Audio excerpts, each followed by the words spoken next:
Esse ano, de fato, para nós é um ano profético e muito especial, onde desejamos viver, de fato, no sobrenatural, experiências sobrenaturais, ver milagres acontecendo, cura de enfermos, salvação de almas, vidas se convertendo. Isso é sobrenatural, gente. Sobrenatural é aquilo que não se explica de forma natural. Uma cura onde o médico já deu um diagnóstico, e o diagnóstico é de morte.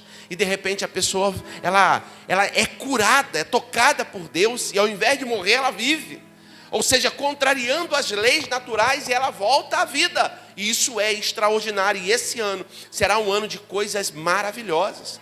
Comprar um carro quando você tem muito dinheiro, isso é fácil. Muito dinheiro, tu vai na agência e compra qualquer carro. Mas e quando você não tem? Quando as portas se abrem de forma milagrosa e a bênção vem? Você não tem grandes estudos, mas você vai procurar um emprego e de repente uma vaga tão disputada, tão concorrida, como tivemos aqui terça-feira um testemunho de uma jovem que ela fez o curso e ela foi na faculdade, ela se preparou, ela foi lá, mas era quase impossível e de repente ela passa em terceiro lugar numa faculdade, sabe, na UERJ. Gente, isso aí é extraordinário, é milagre. Milagre não se explica, milagre é isso, é sobrenatural. E queremos viver nessa sintonia de milagres, nessa sintonia de coisas sobrenaturais. E mais uma vez, então, eu quero convidar você a ler um texto da Bíblia, 1 Reis, capítulo de número 18, 1 Reis, capítulo 18, leremos a partir do verso 30. O texto é um texto longo,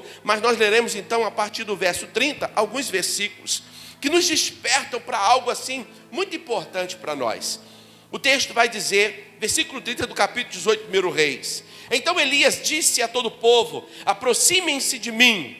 O povo aproximou-se e Elias reparou o altar do Senhor que estava em ruínas. Eu queria repetir mais uma vez, frisar essa parte para você. E Elias reparou o altar do Senhor que estava em ruínas. Depois apanhou 12 pedras, uma para cada tribo dos descendentes de Jacó, a quem a palavra do Senhor tinha sido dirigida, dizendo: seu nome será Israel. Com as pedras construiu um altar em honra ao nome do Senhor e cavou ao redor do altar uma valeta na qual poderiam ser semeadas 2 medidas de semente. Depois arrumou a lenha, cortou o novilho em pedaços e o pôs sobre a lenha. Então lhes disse: enchem de água 4 jarras grandes e derramem sobre o holocausto e sobre a lenha. Façam-no novamente, disse ele. E fizeram de novo. Façam-no pela terceira vez, ordenou. E eles fizeram pela terceira vez. A água escorria do altar, chegando a encher a valeta. A hora do sacrifício, o profeta colocou-se à frente do altar e orou: ó Senhor Deus de Abraão, de Isaque, de Israel, que hoje fique conhecido que tu és Deus em Israel, e que eu sou o teu servo, e que fiz estas coisas por ordem tua. Responde-me, ó Senhor, responde-me, para que este povo saiba que tu és Deus, e fazes o coração deles voltar para ti. Então, versículo 38, o fogo do Senhor caiu e queimou completamente o holocausto, a lenha, as pedras e o chão, e também secou totalmente a água da valeta. 39, quando o povo viu isto, todos caíram prostrados e gritaram: o Senhor é Deus, o Senhor é Deus. Feche seus olhos, curva sua cabeça. Pai de amor, nós te exaltamos, ó Senhor Jesus. Nós te adoramos, nós te bendizemos, nós te engrandecemos, ó Pai, porque o Senhor é fiel. Que essa palavra, Pai querido, ela toque nos nossos corações. Que possamos, ó Pai, assumir um compromisso nessa noite, um compromisso com o Rei dos Reis e o Senhor dos Senhores, a não nos conformarmos com uma vida espiritual medíocre, a não sermos, ó Pai querido, apenas religiosos, mas a sermos crentes cheios cheios, completamente cheios da glória de Deus. Abençoa-nos, em nome de Jesus. Amém e amém. O tema dessa mensagem é uma vida espiritual abundante. Vamos repetir? Uma vida espiritual abundante. Para que você entenda essa mensagem, até o versículo 30 que nós começamos a ler, o povo estava passando por um período muito difícil. Escassez, miséria, seca. Havia uma seca tão generalizada que nem orvalho caía sobre a terra. Tudo havia se secado. Os animais estavam morrendo no campo, porque as gramas, o mato, já não era adequado para a alimentação deles. Não havia água. O paladar, às vezes, a língua colava o céu da boca, porque havia miséria e escassez. Deus estava dando ao povo a oportunidade de voltar para Ele. O povo havia mergulhado oscilando, não havia rejeitado totalmente a Deus. Mas eles às vezes cultuavam a Deus, às vezes cultuavam a Baal. Eles às vezes buscavam o Senhor, às vezes buscavam a Deus, a Baal. E com isso, Deus então, debaixo de uma palavra profética do profeta Elias, ele trava os céus. E durante 3 anos e meio aproximadamente, não havia água. Até que Deus então usa novamente o profeta. E o profeta, cheio da autoridade de Deus, ele convida o povo a uma mudança. Repita comigo, Elias convidou o povo a uma mudança. Porque eles precisavam mudar, porque a situação estava difícil. Não dava mais para continuar vivendo uma vida miserável. O povo era o povo de Deus. Era a nação escolhida pelo Senhor. Eles dariam, sequência à ordem ou ao chamado de Abraão. Daquela linhagem viria o Messias. Então, é esse povo escolhido, separado. A menina dos olhos de Deus estava sofrendo. E Deus queria que esse povo voltasse novamente para Ele. E o protagonista dessa história, Elias convida o povo a um retorno à santidade, a um retorno ao Senhor. Eu queria que você atentasse para um dos versículos que se encontra no versículo de número 21, até quando vocês vão oscilar, versículo 21, até quando vocês vão oscilar para um lado ou para o outro. Na versão Almeida, revista e corrigida, até quando vocês irão cochear entre 2 pensamentos. Até quando um momento você vai cultuar a Deus, outro momento você vai abandonar de Deus. Não dá para viver uma vida abundante, espiritual abundante, se você é crente só no domingo. Não dá para você ter uma vida espiritual abundante se você no domingo se veste de crente. Você ouve louvores de crente. Você adora o Deus dos crentes. Mas na segunda-feira você adora qualquer entidade.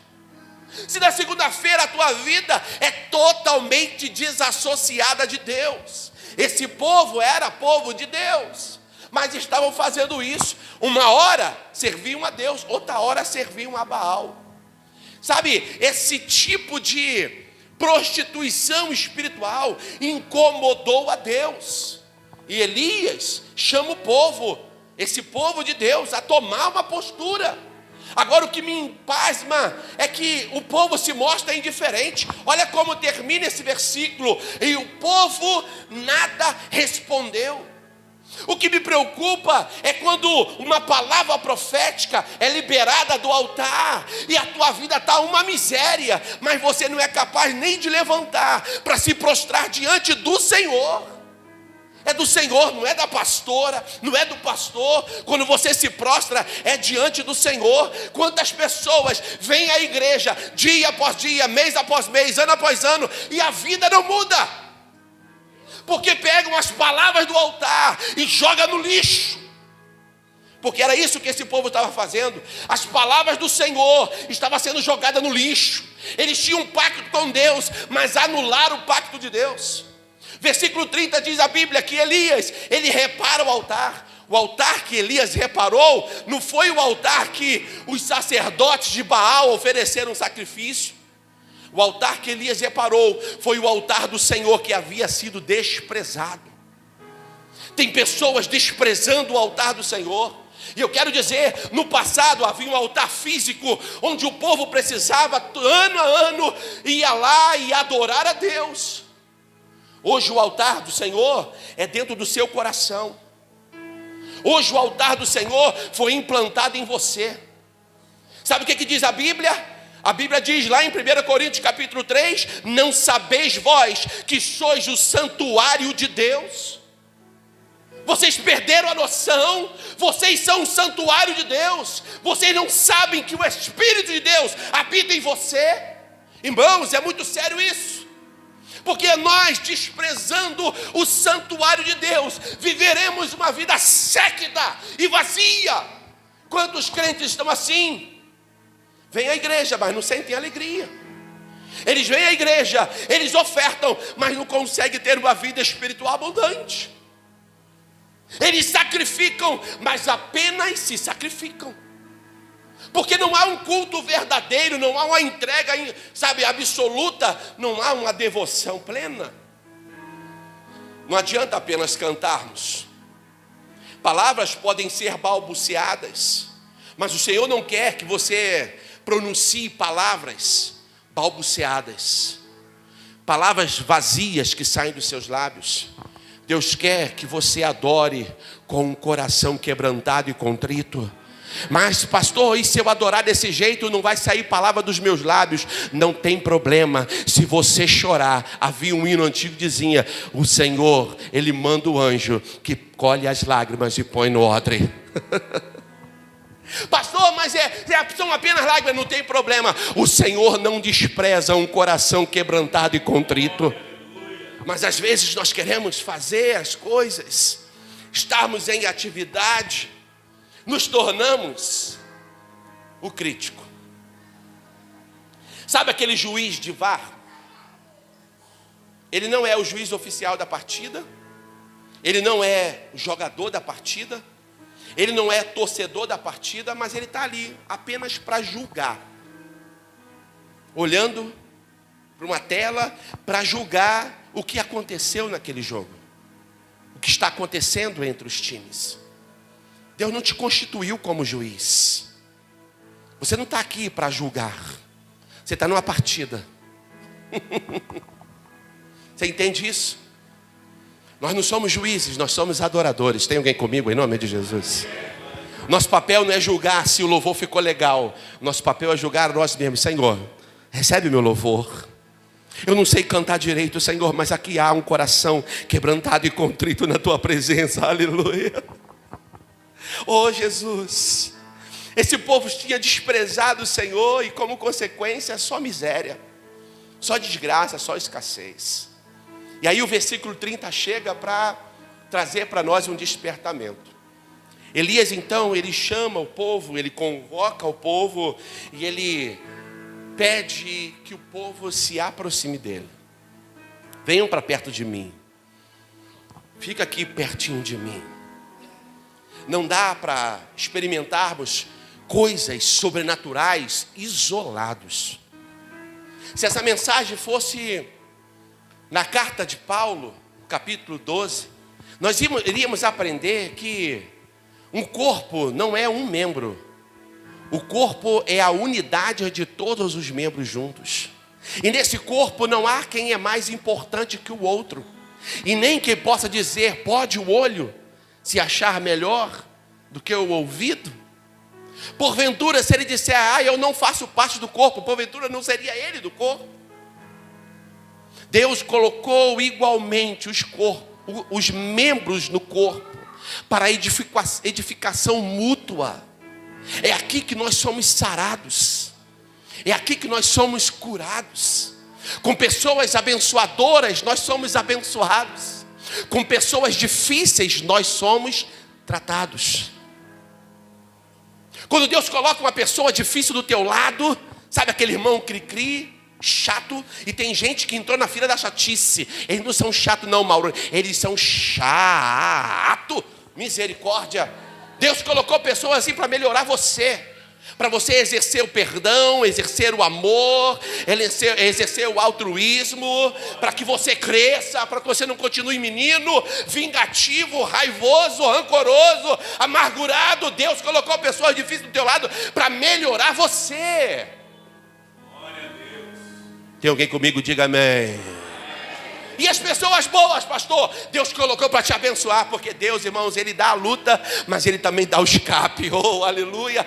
O apóstolo Paulo falou assim, olha, juntamente com a luta, Deus nos dará o escape. Ele colocará pessoas difíceis do teu lado, mas Deus colocará pessoas abençoadoras do teu lado também. Pessoas que fazem sombra. Uns vão te pendurar no teu braço. Você não vai conseguir correr nem voar. Mal consegue caminhar. Mas Deus é contigo, meu irmão, não desista. Deus é contigo. Você pode dizer glória a Deus. Aleluia. E o povo precisava escolher. Até aquele momento eles estavam cocheando entre dois pensamentos. Até aquele momento eles estavam duvidosos, se serviam a Deus ou servia ao diabo, ou servia a Baal. Então Deus, ele usa o profeta a chamar o povo para junto. Vem para cá, se ajuda perto de mim. Eu quero que vocês estejam junto comigo nessa. Não dá para eu fazer sozinho. Eu preciso de cobertura espiritual. Eu preciso de apoio. Eu preciso de ajuda. Gente, nós somos crentes. E ninguém aqui é super. Não existe mulher maravilha, poderosona no reino de Deus. Existem mulheres. Não existem homens poderosos, sabe? Homens cheios de poder como super-homem. Existem apenas homens. O que nos difere do mundo é que somos homens cheios do Espírito Santo. O que difere você do mundo é que você é uma mulher cheia do Espírito Santo. Você pode dizer aleluia. Uma vida espiritual abundante é uma vida onde Deus manifesta a sua glória por intermédio de nós. Por intermédio de nós. Então ele convida o povo a estar com ele naquele desafio. Salomão, ele vai dizer que é melhor ser 12 do que um, porque terá mais, o pagamento será melhor. Se um cair, o outro levanta. É melhor sermos dois. Vira para o seu irmão assim, é melhor ser eu e você do que você sozinho. Você percebeu? Você que não falou para ninguém, você se sentiu sozinho agora, não foi? Sentiu solitário agora. Ninguém botou a mão no seu ombro e falou nada. É melhor ser dois. É melhor ter alguém contigo. Deus é glorificado quando vivemos em união. O salmista vai dizer, ó, quão bom. Irmãos, olha que expressão poética. Ó, quão bom e quão suave. Versão Almeida Revista. Ó, quão bom e quão maravilhoso é. Quero dar uma dica para vocês. Abre aí um parêntese para mim. A palavra maravilhoso, ela só pode ser atribuída a Deus e mais ninguém. O teu marido não é maravilhoso, a tua mulher não é maravilhosa, o seu carro não é maravilhoso, a sua comida não é maravilhosa. Maravilhoso é um atributo do Pai. Tem alguém comigo? Diga amém. Aquele colchão não é maravilhoso. Colchão de molas ensacadas, com aquela cobertura, sabe? Daquela camada de... Oh, aleluia. Espuma da NASA. Aquele colchão não é maravilhoso. É apenas um colchão. Bom. Muito bom. Aquele ar-condicionado a 18 graus do teu carro, numa temperatura de 45 na área externa. Pois é apenas um ar-condicionado. Maravilhoso é Deus. Tem alguém comigo? Diga amém. Maravilhoso é o teu amor. Mas deixa para uma outra hora. Versículo 30 ainda. Olha o que diz o texto. O povo se aproximou e Elias reparou o altar do Senhor que estava em ruínas. Quando a gente lê os versículos anteriores, dá uma ideia de que o altar que estava em ruínas é porque o sacerdote Baal havia sacrificado ali. Não. Eles construíram o altar para eles. E o altar deles estava completamente contaminado com o sangue dos próprios sacerdotes, que não apenas oravam, mas eles se cortavam, se mutilavam, se autoflagelavam. Aquele altar estava completamente fora do alinhamento de Deus. O que Elias faz é restaurar um altar que havia lá no monte, mas que estava em ruínas, quebrado. Aquele altar não valia nada para ninguém, mas para um homem de Deus, aquele altar era o altar do Senhor. Isso acontece conosco também. Às vezes as pessoas não dão nada a nosso respeito. Só que você é um altar do Senhor. Vira para o teu irmão aí e fala para ele: você é o altar do Senhor. Você que está me ouvindo, você é o altar do Senhor. Diga a ele: você é o altar do Senhor. Pastor, mas está em ruína, não tem problema. Talvez para o mundo você não valha mais nada, mas para Deus você é valoroso. Aleluia, você tem valor. Mas pastor, a minha vida está um caco. Pois é, Deus transforma caco. Ele pega o barro, Ele soca de novo, Ele restaura e faz de você um vaso novo. Oh, aleluia. Pastor, mas não tem mais pedaço do meu vaso. Pois é, Deus às vezes Ele soca aquele vaso que foi um dia valoroso, Ele esmiuça e Ele faz o barro voltar a ter liga novamente. Ele restaura e por meio do Espírito Santo Ele nos faz um vaso às vezes melhor do que fomos outrora. Talvez um dia você cantou: quando Ele te transformar, quando Ele te pegar, você vai ser melhor do que você já foi um dia. Você já pregou? Pois é, quando Ele vier sobre a tua vida, você vai pregar melhor do que você pregou um dia. Oh, aleluias. Aleluias.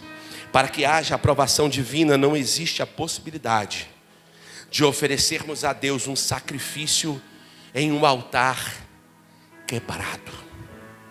Tem pessoas que querem poder de Deus. Isso aqui é muito importante para nós.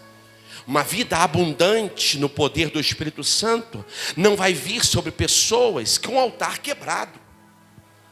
O teu altar não pode estar em ruínas. Fala com o teu irmão aí, o teu altar não pode estar quebrado. Se está quebrado, está com problema, irmãos. Um altar quebrado não representa a totalidade do seu Deus. Se o altar está quebrado, ele precisa ser restaurado. Um altar quebrado não representa o Senhor. E hoje há muitos crentes, filhos de Deus, com o altar quebrado, destruído, arruinado. Apenas uma vaga lembrança do que um dia já foi. Estão completamente destruídos. Destruído pelo quê? Pelo diabo? Não. Destruído por suas próprias atitudes. Irmãos, tem pessoas temendo demais o diabo. Com muito medo do diabo. Você não tem que ter medo e pavor do diabo. Você tem que ter medo e temor do seu Deus. Porque se o diabo tiver você nas mãos, o seu Deus te toma da mão do diabo. Ele te arrebata como forte e Ele muda a tua história. Ele te tira do monturo e te faz assentado no meio dos príncipes. Mas se você sair, se você estiver na mão de Deus, o diabo não lhe toca. Quem está na mão de Deus não tem que ter medo do diabo, porque está à sombra do onipotente. Isso tem que ser mais forte, irmãos. Isso vale um glória a Deus aí em nome de Jesus. Você está na mão de Deus, o diabo não pode tocar você. Então não tenha medo o que possa fazer o homem a teu respeito. Nenhum mal te sucederá e nem praga alguma chegará à sua tenda, se tão somente fizer do Senhor o seu Deus, e do Altíssimo a tua habitação. Você pode levantar as suas mãos e adorar ao Senhor. Aleluia. Aleluia, aleluia. Versículo 31. Eu achei incrível o versículo 31, que às vezes a gente lê o texto todo e passa batido. Olha o que vai dizer o versículo 31. Então, Depois apanhou 12 pedras, uma para cada tribo, dos descendentes de Jacó, a quem a palavra do Senhor havia sido dirigida, dizendo: o seu nome é Israel. Porque até então ele só estava fazendo um altar, reparando o altar. Só que ele pega, para completar o altar, ele pega 12 pedras, representando cada pedra uma tribo de Israel. Essa tribo, elas começaram com uma só, com um descendente apenas. Começou com Jacó, que depois de um encontro com Deus, teve o seu nome mudado para Israel. Havia um pacto, uma aliança com Israel e com os seus descendentes. Dos filhos de Jacó, lá no Egito, eles não saem de lá como vários povos, eles saem de lá como um único povo. Eles conquistam Canaã também como único povo. A terra de Canaã foi possuída pelos descendentes de Israel. Mas como cada um havia um príncipe, um chefe de família, então foi dado a Dan, a Azer, a Ruben, a Simeão, a Levi, a Judá, foi dado terras para ele. Então formaram-se clãs. Mas todos essas tribos formavam um povo só, o povo de Deus. Foi dessa tribo que veio o grande rei chamado Esaú, que rompeu com a aliança de Deus. Rompeu com o pacto, e por romper com o pacto, Deus o tira da glória, Deus o afasta do reinado e dá a outro melhor do que ele, deu a Davi. Davi consegue juntar o povo a uma adoração perfeita, ele faz uma aliança com todos. Havia uma perfeição no meio da adoração. O povo servia ao único Deus, adorava ao único Deus. Eles serviam a Deus, e Davi foi um grande rei. Mas o seu filho Salomão, só Jesus na terra.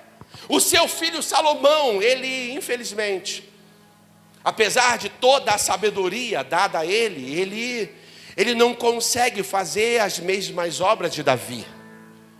A tribo, ou as tribos, continuaram unidas.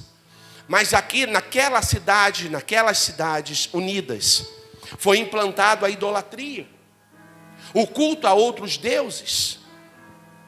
Esse homem, esse grande homem de Deus, sábio, inteligente, nunca houve alguém sábio como Salomão, e nem que se vestisse igual. Tirando a pastora, nem Salomão se vestiu tão bela quanto você. Aleluia, aleluia. Pois é, Salomão, ele foi um grande rei.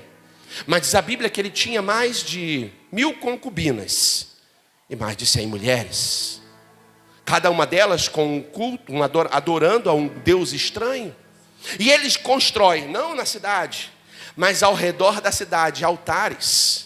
Foi por isso que a idolatria foi implantada em Israel. Após ele, o seu filho Roboão assume. Roboão foi um grande rei, tinha tudo para ser um grande rei. Ele era neto de Davi, filho do maior homem, do mais sábio, mais rico e mais poderoso de todos os tempos. Mas o homem vazio de Deus, ele busca conselho no mundo. E Roboão é típico de um crente que, ao invés de buscar conselho no Senhor, vai buscar conselho no mundo. E por buscar conselho em pessoas inexperientes, ele consegue fazer com que a nação de Israel fosse dividida. Pior de tudo, Roboão não fica com a maior parte, porque lá no Egito tinha um concorrente, Jeroboão. Ele vem e ele consegue levar 10 tribos e meia junto com ele. E fica apenas a tribo de Judá e a metade da tribo de Benjamim com Roboão. O reino é dividido. A partir daí, o reino de Judá, ele continuou capengando, mas prosperando, com dificuldade, mas continuava prosperando. O reino do norte é declínio total. Do reino do norte, homens como Manassés, homens como Acabe, homens completamente fora da aliança com Deus. Jezabel, ela casou com esse homem chamado Acabe. Acabe, ele fazia parte do reino do norte, também era povo de Deus, mas essa mulher era uma mulher completamente idólatra, sacerdotisa de Baal. Eu estou trazendo você para você entender, irmãos, porque eles não caíram de uma hora para outra. Não foi de um dia para outro, eles foram se aquilatando aos poucos.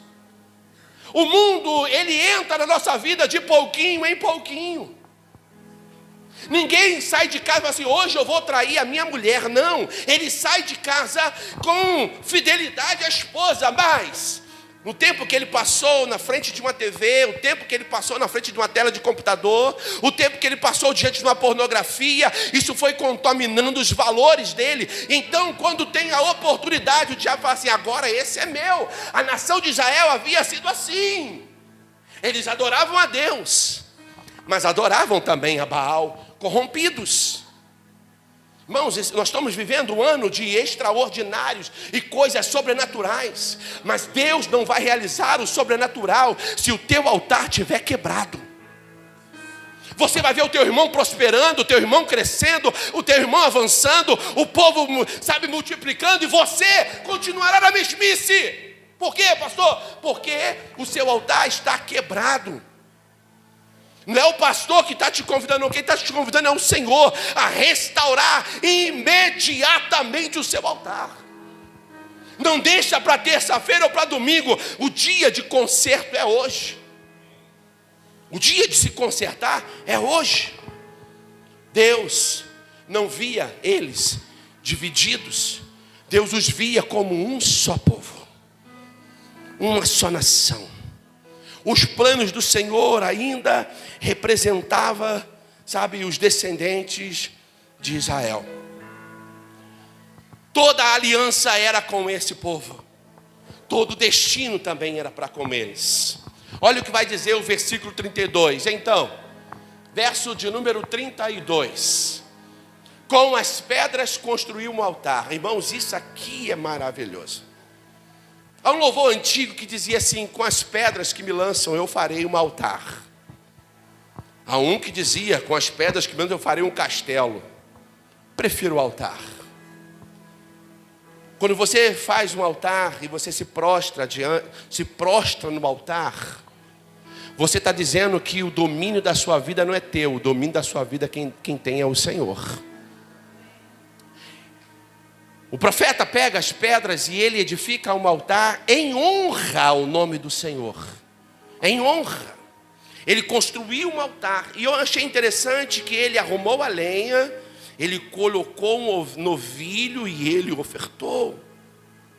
Isso fala de completa dedicação. Repete comigo assim, completa dedicação. Vira para o seu irmão assim e fala assim, você precisa ser completamente dedicado ao Senhor. Irmãos, por que completamente dedicado? Porque Deus não quer abençoar só a tua vida material. O que adianta você ter um carro zero e no final da tua vida você ir para o inferno? Deus não quer abençoar só a tua vida familiar. Tem pessoas que correm tanto atrás de uma vida familiar, conseguem o marido e vão para o inferno ambos. Deus não quer abençoar só a tua vida sentimental. Ele também não quer que você seja crente miserável. Ah, me dá 1 quilo de farinha, me dá 1 quilo de açúcar, 1 quilo de café. Irmãos, isso não é cristianismo, não. Isso é o espírito do diabo que está operando em muitas mentes, tornando mentes pequenas. Deus quer que você tenha uma vida próspera. Foi para isso que nós nascemos. Mas se você precisa na casa do teu vizinho pedir 1 quilo de açúcar, é sinal que o altar está destruído. Porque a bênção do Senhor, ela é completa. Fala comigo assim, a bênção do Senhor é completa. É completa, irmãos. É completa. Ah, pastor, o senhor fala isso, o senhor não conhece a minha vida. Irmão, de pobreza, eu tenho carteirinha de pobreza. Só que eu já passei desse nível. Eu sei o que é dormir no chão. Eu sei o que é isso. Dormir em folha de jornal, em papelão, sei o que é isso. Eu sei o que é dormir com um cobertor menor do que o seu corpo. Eu aprendi que eu dormia, por isso que eu era magro. Eu dormia pedalando. Você não faz ideia que é isso, irmão. É tentando esticar a coberta a noite toda. Que briga aquilo. Ou você cobrir as pernas ou cobrir o peito. O cobertor era pequeno. Então eu sei o que é ser pobre. Irmãos, várias vezes, esse é um segredinho para você. Era tanto mosquito, mas tanto mosquito e não tinha ventilador. Eu sei que ia ser pobre. Quantas vezes eu cheguei na escola com marca de mão no meu corpo. Mas não é porque eu apanhei não, é porque minha mãe batia para matar os mosquitos e eu não tomava banho de manhã. Eu ia com a marca da mão, de tanto mosquito que ela tinha matado, vermelha no corpo. Por fim, a minha mãe achou difícil. Minha mãe teve um tempo, minha mãe deu, era desesperador a quantidade de mosquito. O que minha mãe fazia? Ela arrumou uma estratégia, eu não sei aonde ela arrumou aquilo. Não tinha luz elétrica. Eu sei que ia ser pobre. Pegava a vela e ia pingando para matar os mosquitos. Não dava tempo deles fugirem. E aí de manhã cedo eu levantava, botava minha roupa, ia para a escola e chegava lá e parecia um crocodilo, cheio de pingo de vela com mosquito dentro. Aí você fica reclamando da tua vida. Ai, que eu sou pobre. Vou te dizer uma coisa, minha mãe era serva do Senhor, mulher de Deus, mulher de oração. E sabe como é que ela venceu? Orando. Nenhum filho se perdeu, todos os filhos, 5 filhos, todos bem-sucedidos, orando, oração. A casa era simples, era pobre, era muito pobre, mas Deus mudou a nossa história. Hoje é uma das melhores casas da rua. Lá eu não moro lá, mas quem mora lá, minha irmã e meu irmão moram lá. Irmãos, a nossa vida foi mudada. Agora, uma coisa que minha mãe ensinou: crente não pede nada para ninguém. Por isso que eu fico chateado quando eu vejo alguém pedindo, me dá um bujão de gás. Quantas vezes o gás acabava? Sabe o que a gente fazia, irmãos? Na lenha. Aprenda uma coisa: sofra você e a tua família sozinha. Os seus vizinhos não precisam saber a tua escassez que está na tua casa. Se é para glorificar o nome de Deus, glorifica o nome de Deus apesar da sua escassez. Deus vai te honrar. Agora, se você vai para os 4 cantos e canta a pedra para o diabo, dando crédito para o inimigo, e outra, pior, é que às vezes dá crédito para o inimigo e desvaloriza, descredibiliza os irmãos. Crente desse jeito? O irmão apareceu numa pizzaria e eu aqui precisando de 1 quilinho de arroz. É porque ele semeou e você não, ele trabalhou, você não. Ele está colhendo, é o momento dele. Pode ser que o seu momento chegue amanhã, se você for fiel hoje. A nação de Israel estava sofrendo, irmãos, estava sofrendo fome. Por quê? Porque o altar estava quebrado, destruído. O altar estava em ruínas. Deus não quer que você fique com o altar em ruínas. Ele quer honrar, Ele quer mudar a tua história, Ele quer fazer você subir de nível. Ele quer fazer você prosperar. Tem pessoas que estão tão presos a uma miséria espiritual, e não foi para isso que Deus nos chamou, que o diabo entra na casa e sai a hora que ele quer. Irmão, na minha casa o diabo não entra, quem entra lá é o Senhor, porque o Senhor tem a chave. É Ele que tem a chave. Na tua casa, pensa nisso, a sua casa pode ser simples, chão batido, barro socado. A sua casa pode ser simples, vermelhão. Ou pode ser aquela cerâmica de R$3,99, não importa. Ou um porcelanato, não importa. Quem tem a chave da tua casa é tu, é você. E quem pode consagrar a chave da tua casa é você também. Então apresente ela ao Senhor. Senhor, a partir de hoje, na minha casa só quem entra é o Senhor. Na minha casa só quem entra são os seus anjos. Na minha cama só quem deita eu e a minha esposa e o Senhor. Então sonhos malignos serão repreendidos em nome de Jesus. Eu não serei despertado à noite, diga isso, eu não serei despertado à noite com pesadelos, porque quando tiver sonhos será com o céu. Oh, aleluia, faz o barulho aí, meu irmão. Só o céu pode te despertar, só o céu. Perder a noite de sono para orar, para mais nada. Está perdendo a noite de sono, eu não sei porquê, eu passo a noite acordado. Deus está te chamando para o particular, irmãos. Deus está chamando para um momento de oração. Então aproveita esse tempo que Ele está te acordando e vai para o joelho, vai orar, vai ler a Bíblia, vai estudar. Deus vai mudar a tua história. Daqui a pouco você está no altar, orando por pessoas que estão enfermas, e pessoas enfermas serão curadas. Por quê? Porque você mudou de nível. Mendigos espirituais ficam correndo atrás de uma pregação ou outra. Mendigos espirituais ficam correndo atrás de uma oração ou outra. Oh, irmãos, Eu não estou dizendo que você não deva vir no altar. Venha no altar e ore, se consagre, que quebrante, se arrebente diante do Senhor. Mas, irmãos, recebeu a oração. A partir de hoje, Senhor, a minha vida está mudando. Creia na oração. Creia, creia, creia, creia, creia, creia.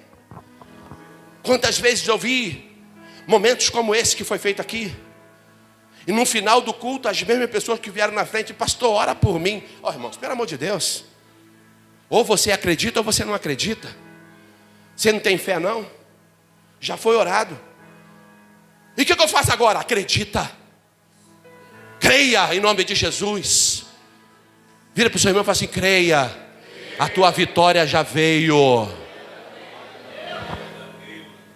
Em nome de Jesus.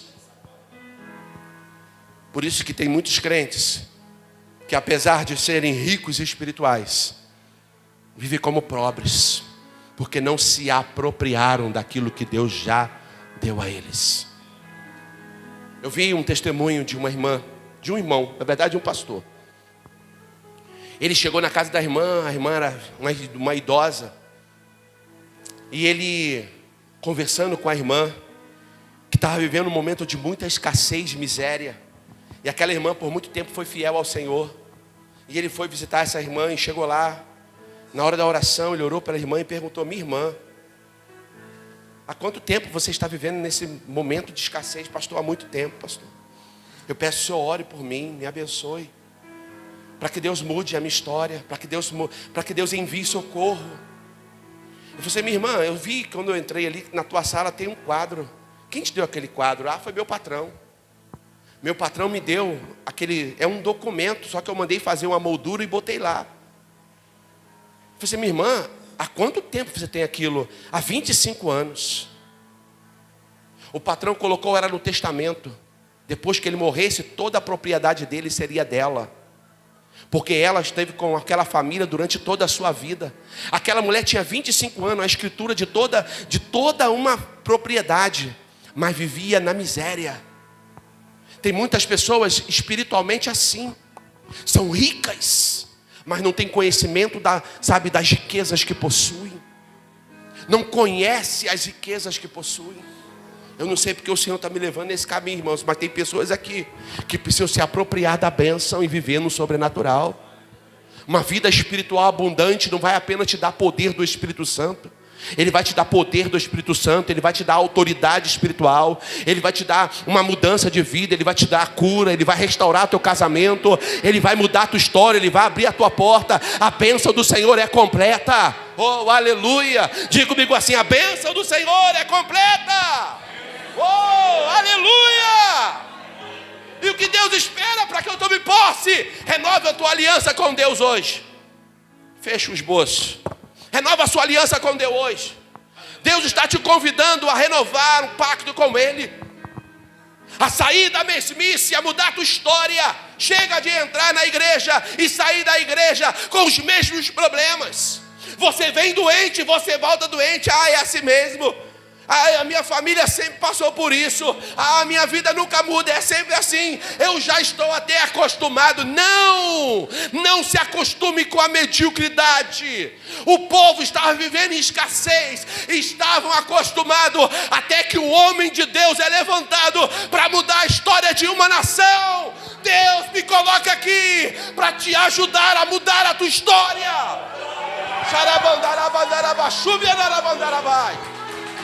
Deus nos coloca aqui para mudar a tua história. Chega de viver na mesmice. Chega. Dá um basta em nome de Jesus. A partir de hoje é uma vida abundante na presença do Senhor. A partir de hoje é oração respondida. A partir de hoje é vida completamente consagrada ao Senhor. A partir de hoje, em nome de Jesus, eu dou ordem agora. Todo espírito de depressão sai em nome de Jesus. Crise de ansiedade é falta de Jesus. Quando Jesus entra, a ansiedade sai. Se está sobrando doença, é porque está faltando Espírito Santo, está faltando poder. Estamos acostumados a uma vida medíocre, mas a partir de hoje está acabando isso.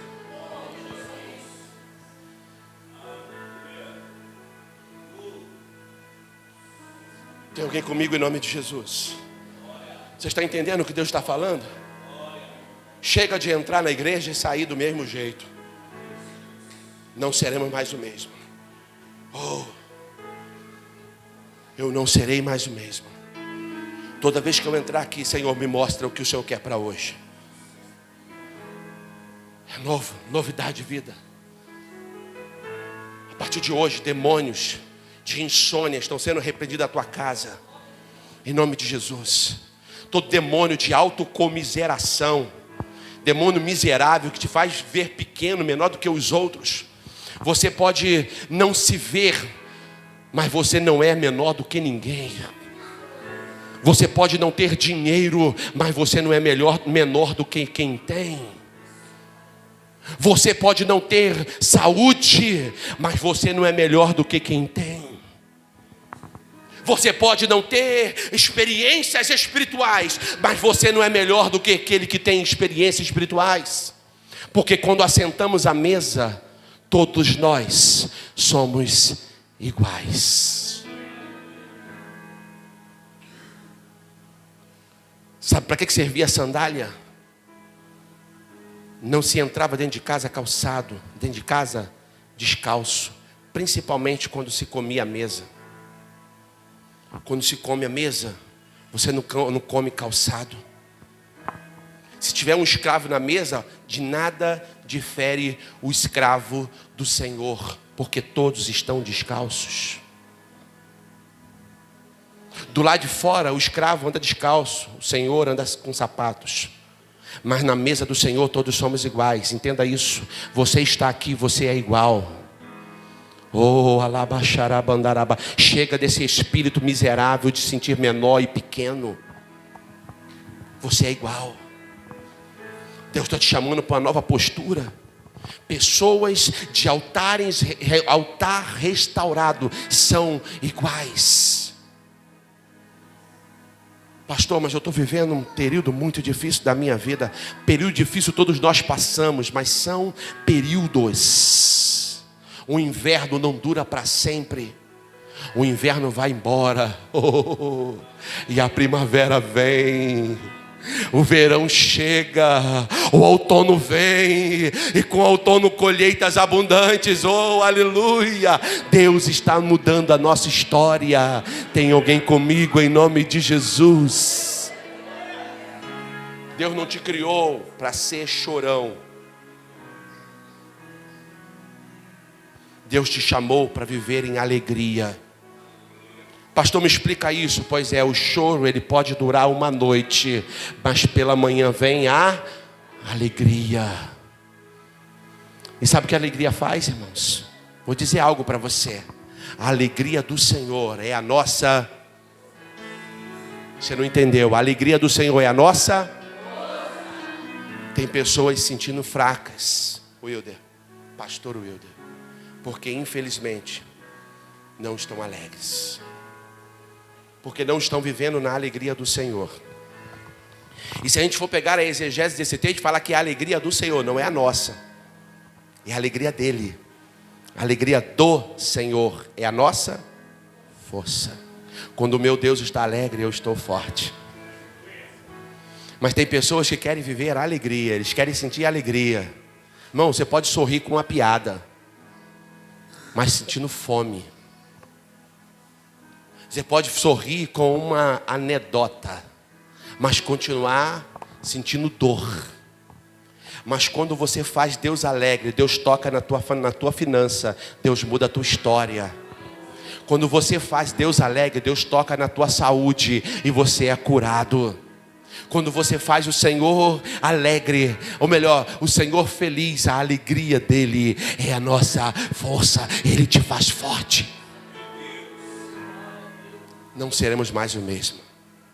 A pastora começou dizendo que o culto de hoje ele seria um divisor de águas.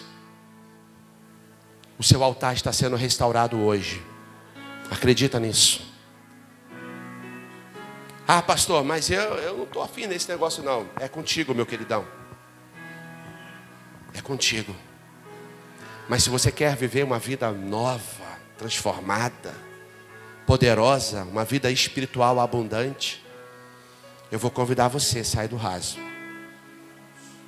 Chega de cochear, titubear entre dois pensamentos. Chega de orar e não ter orações respondidas. Como Deus vai responder a alguém que está oferecendo sacrifício no altar quebrado? Deus é Deus de alianças, pactos, de altares.